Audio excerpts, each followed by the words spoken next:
नमस्कार आप सभी व्हाट्सएप को देखने वाले सभी दोस्तों को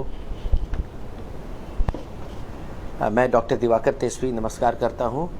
और आज हम लोग थायराइड के प्रॉब्लम की समस्या पर चर्चा करने जा रहे हैं। वॉक फॉर लाइफ एक ऐसी चीज़ें हैं जो वॉक फॉर लाइफ के द्वारा विभिन्न तरह के कैंपेन चलाए जाते हैं। अनवरत यह कैंपेन चल रहा है जिसमें कि हेल्थ अवेयरनेस को लेकर के क्रोनिक डिजीज़ जैसे डायबिटीज़, कार्डियोवैस्कुलर प्रॉब्लम, थायराइड की प्रॉब्लम, इस तरह की समस्याओं के क्या कारण हैं, क्या लक्षण हैं, क्या बचाव हैं, क्या उपचार हैं, ये सब की सारी विस्तृत चर्चाएं की जाती हैं। और मैं शुक्रगुजार हूँ वॉक फॉर लाइफ का कि आज उन्होंने थायराइड के पर कुछ अपनी बातों को रखने का मौका दिया है। मैं डॉक्टर दिवाकर तेजस्वी पटना में प्रैक्टिस करता हूं और साथ ही साथ वॉक फॉर लाइफ से शुरू से जुड़ा हुआ हूं, इसके स्थापना के समय से ही जुड़ा हुआ हूं। वॉक फॉर लाइफ बहुत अच्छा कार्य कर रही है और थायराइड के बारे में मैं संक्षेप में कुछ बातें जो शेयर करना चाहता हूँ आप सबों से, मैं उसे सामने रख रहा हूँ अभी कि थायराइड एक ग्रंथि है, हाइपोथायराइड या हाइपरथायराइड, जो उसके कमी या बेसी से जो समस्याएं उत्पन्न होती है स्वास्थ्य संबंधी, वो गले में रहता है। और ये थायराइड ग्लैंड जो होता है, एंडोक्राइन ग्लैंड होता है जो हार्मोन प्रोड्यूस करता है, जो गले में एच शेप का रहता है, एच शेप। और इसका जो सामान्य वजन होता है 15 से 25 ग्राम के लगभग, और लंबाई जो होती है वो 5 सेंटीमीटर, और जो मोटाई होती है वो 1.5 सेंटीमीटर के लगभग का होता है औसतन। और हाइपोथायराइड सबसे सामान्य समस्या जो भारतवर्ष के अंदर में देखी जा रही है वो थायराइड हाइपोफंक्शन कहते हैं, अंडर एक्टिव थायराइड कहते हैं, जिसमें थायराइड अपनी पूर्ण कार्य नहीं कर पा रहा है, थायराइड हार्मोन की कमी हो रही है। 10 मिलियन से ज़्यादा केसेस भारतवर्ष में प्रतिवर्ष इसके हो रहे हैं। 10 मिलियन मतलब कि करोड़ों में इसकी संख्या है इसके रोगियों की। और ये इतनी सामान्य आज के दिन में होती जा रही है, जिसमें कि अगर आप कारणों का विश्लेषण करेंगे तो उसमें 3-4 प्रमुख कारण हम लोग को देखने में मिल रही है। एक होता है कि थायराइड के अगेंस्ट ही एंटीबॉडी शरीर प्रोड्यूस करता है, ऑटो इम्यून थायराइडाइटिस कहते हैं। थायराइड की इन्फ्लेमेशन होती है, अपने शरीर के अंदर ही ऐसा एंटीबॉडी प्रोड्यूस होता है जो थायराइड हार्मोन को डैमेज करता है, और थायराइड हार्मोन में जितने हार्मोन निकलने चाहिए थायराइड ग्लैंड से वो उतने हार्मोन नहीं निकल पाते हैं। इससे इन्फ्लेमेटरी थायराइड या thyroiditis, auto immune thyroiditis, Hashimoto thyroiditis, इस तरह के नाम दिए जाते हैं। इसके अलावे बहुत सारे केसेस में जब देखते हैं कि हाइपर थायराइड होती है तो हाइपर थायराइड में थायराइड का प्रोडक्शन ज़्यादा होने लगता है, थायराइड हार्मोन का प्रोडक्शन, तो उसके विरुद्ध जो दवाई चलती है, उसके अगेंस्ट जो दवाइयाँ चलती हैं वो थायराइड हार्मोन के प्रोडक्शन को कम करती हैं। कभी कभी वो अगर उसका टाइट्रेशन ठीक से नहीं हुआ, डोजिंग ठीक से नहीं हुई, तो वो भी हाइपोथायराइड प्रोड्यूस कर सकता है। इसके अलावा अगर नमक की कमी, आयोडाइज्ड सॉल्ट की कमी है, आयोडीन की कमी है खाने में, तो उससे भी हाइपोथायराइड होने की संभावनाएं होती हैं। इसके अलावा अन्य कारण भी, माइनर कारण सब रहते हैं जिससे कि हाइपोथायराइड उत्पन्न होता है। जो मुख्य लक्षण होते हैं, कब आपको ऐसा महसूस होता है कि आपको कहीं हाइपोथायराइड तो नहीं है, उसमें जो आप देखेंगे तो उसमें सबसे कॉमनली देखी जाती है कि थकान हो रहा है, व्यक्ति थक जाता है, ठंड ज़्यादा लगती है उसे, कोल्ड सेंसिटिव। एक ही रूम में सोए हुए हैं, एक व्यक्ति को पंखा चलाने पर अच्छा लग रहा है और दूसरे व्यक्ति को पंखा से ठंड लग रही है हल्की, तो वो कहता है कि पंखा कम कर दो। तीसरी चीज़ होती है कोल्ड सेंसिटिविटी के अलावे कंस्टिपेशन होता है। चूँकि थायराइड हार्मोन मेटाबॉलिक एक्टिविटी को मेंटेन करते रहता है, गट की मोटिलिटी को, पेट की मोटिलिटी को मेंटेन करता है, तो थायराइड हार्मोन की कमी होने से कब्जियत होनी शुरू हो जाती है। इसके अलावे स्किन भी ड्राई हो जाता है, कुछ वेट गेन होने लगती है, 1 से 2 किलो से ज़्यादा हल्का वेट गेन हो रहा है किसी बिना कारण से, तो वो भी थायराइड के एक लक्षण होते हैं। ये सब लक्षण जो होते हैं, बहुत बार किसी का हार्ट रेट होता है वो कम हो जाता है हाइपोथायराइड में, और हाइपर थायराइड जब थायराइड हार्मोन ज़्यादा निकलने लगती है तो हार्ट रेट तेज भी हो जाता है। तो हार्ट की प्रॉब्लम भी इससे हो सकती है। अगर ज़्यादा हाइपोथायराइड होता है तो हार्ट फेलियर में वो एग्रेवेट करता है, हार्ट फेलियर को, उसको समस्या को बढ़ाता है। चेहरे पर पफीनेस आती है, जैसा वेट गेन करता है, फ्लूइड रिटेन करता है, तो चेहरा भी थोड़ा सा हल्का सूजन लगता है। सुबह सुबह उठ करके लगेगा कि चेहरा फूला हुआ है, सूजन आई हुई है। ये सब जो सिम्टम्स आते हैं थकान की, वज़न के बढ़ने की, कब्जियत की, चेहरे के फूलने की, हड्डियों में, मांसपेशियों में दर्द होने की, ठंड लगने की, ये सारी मेटाबॉलिक एक्टिविटी के कारण तो, और सीवियरिटी सबों में अलग अलग होती है। वो डिपेंड करता है कि कितनी ज़्यादा थायराइड हार्मोन की कमी है या कितने लंबे समय से है। इन सब बातों पर उसके जो सिम्टम साइंस आते हैं वो सब डिपेंड करते हैं। एक महत्वपूर्ण चीज़ जो हाइपोथायराइड के कारण से देखी जा रही है, अभी लिंकेज हो रही है, वो है कोलेस्ट्रॉल का लेवल। ऐसा देखा गया कि जिसमें थायराइड की कमी आ रही है उसमें एक खराब किस्म की जो कोलेस्ट्रॉल होती है, एलडीएल कोलेस्ट्रॉल कहते हैं, लो डेंसिटी लाइपोप्रोटीन कोलेस्ट्रॉल, जो हार्ट के आर्टरियों में, धमनियों में जमता है, वो उसकी बढ़ोतरी होती है हाइपोथायराइड के केसेस में। तो हाइपोथायराइड के जितने भी केसेस होते हैं उनकी लिपिड प्रोफाइल हम लोग जरूर कराते हैं, कोलेस्ट्रॉल की लेवल देखते हैं, क्योंकि हाइपोथायराइड में और एलडीएल के लेवल में एक तरह का सामंजस्य देखा गया। जैसे हाइपोथायराइड बढ़ता है तो कोलेस्ट्रॉल की लेवल भी थायराइड हार्मोन की कमी के कारण से जो एलडीएल कोलेस्ट्रॉल है उसकी लेवल बढ़ती है। तो उससे भी नजरअंदाज नहीं किया सकता है, क्योंकि हम जानते हैं कि भारतवर्ष के अंदर में कार्डियक प्रॉब्लम, हार्ट की डिजीज़ और कोलेस्ट्रॉल वाली समस्या, डिसलिपिडीमिया बहुत बड़ी है।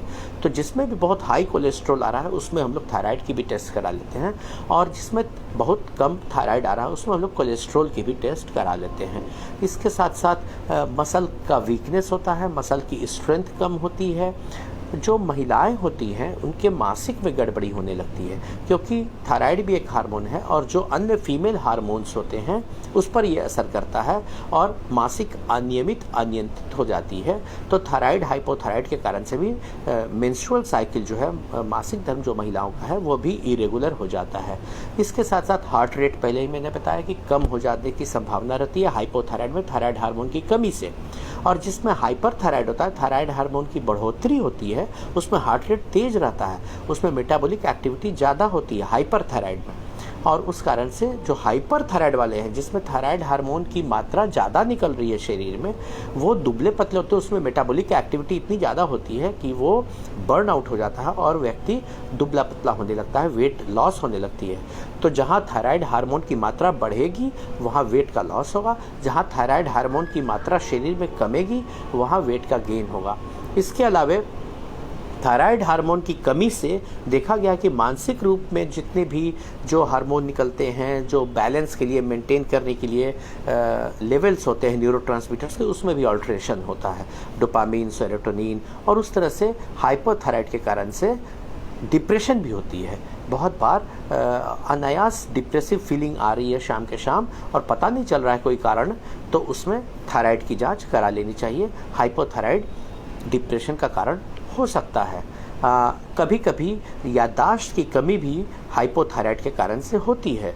बहुत लोग सोच रहे हैं कि हम यहाँ रखे थे कुछ सामान, फिर याद नहीं पड़ रहा है, फिर यंग एज में भी हो रहा है, मिडिल एज में हो रहा है, तो वो थायराइड की समस्या के कारण से हो सकती है।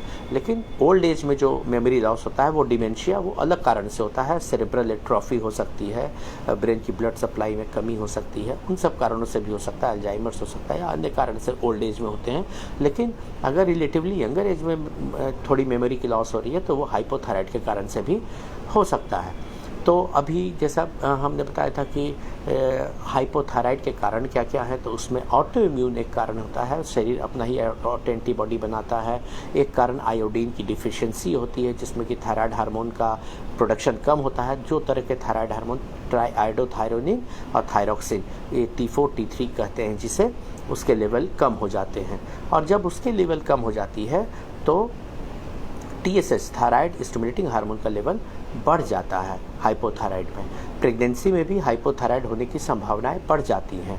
और हाइपर थायराइड का ट्रीटमेंट अगर मॉनिटरिंग नहीं कर रहे हैं और हाइपर थायराइड की ट्रीटमेंट कर रहे हैं एंटी थायराइड हार्मोन के द्वारा, टैबलेट के द्वारा, तो उससे भी हाइपोथायराइड हो जा सकती है, थायराइड हार्मोन की कमी हो जा सकती है अगर ओवर ट्रीटमेंट हो गया हाइपर थायराइड का। तब इसके अलावे जो थायराइड ग्लैंड होता है यहाँ पर यही प्रोड्यूस करता है थायराइड हार्मोन्स को, T3 और T4 को।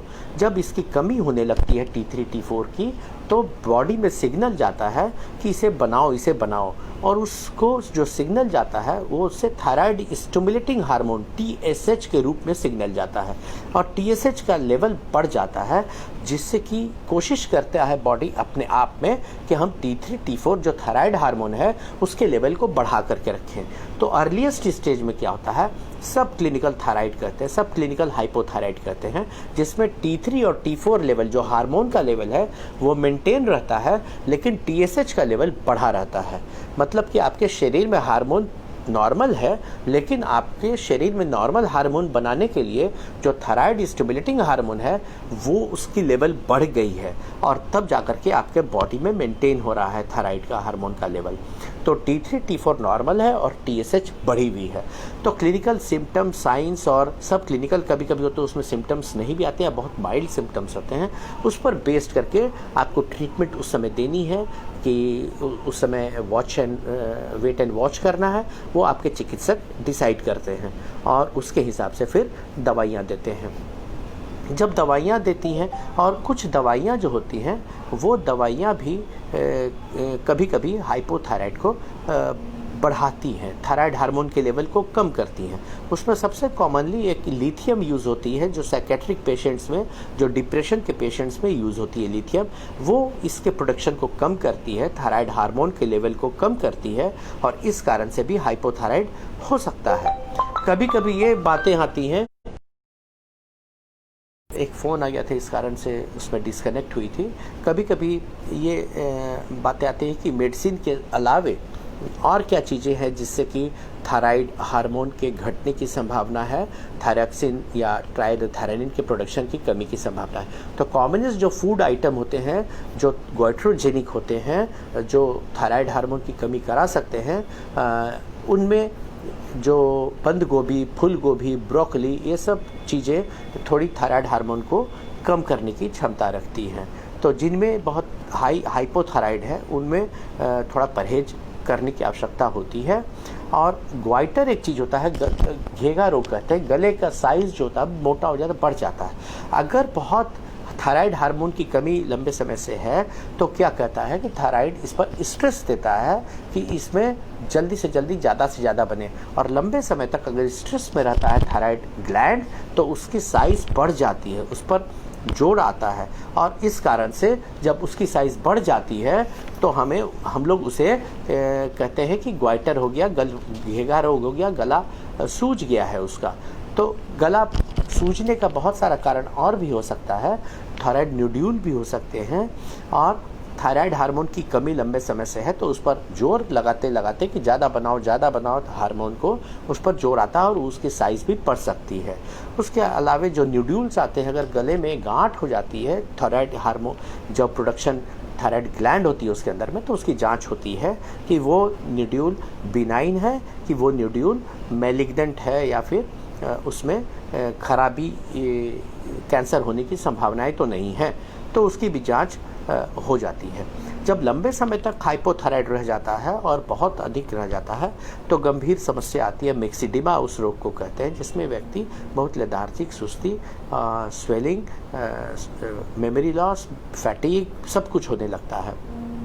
एक बहुत महत्वपूर्ण बात जो हाइपोथायराइड से बिहार के अंदर में देखी जा रही है, वो देखी जा रही है कि इनफर्टिलिटी का एक कारण, बांझपन का एक कारण, बच्चा नहीं होने का एक कारण थायराइड हार्मोन की कमी होती है, क्योंकि थायराइड हार्मोन एक मेटाबॉलिक हार्मोन है जो कि अन्य सभी हार्मोन को रेगुलेटेड रखता है, बॉडी के मूवमेंट को ठीक रखता है, मेटाबॉलिक एक्टिविटी ठीक रखता है। उसकी कमी से ऐसी देखी गई है कि उसकी कमी से थायराइड हार्मोन की लंबी समय से अगर कमी है और उसे करेक्ट नहीं किया गया तो उससे इनफर्टिलिटी या बांझपन भी हो सकता है।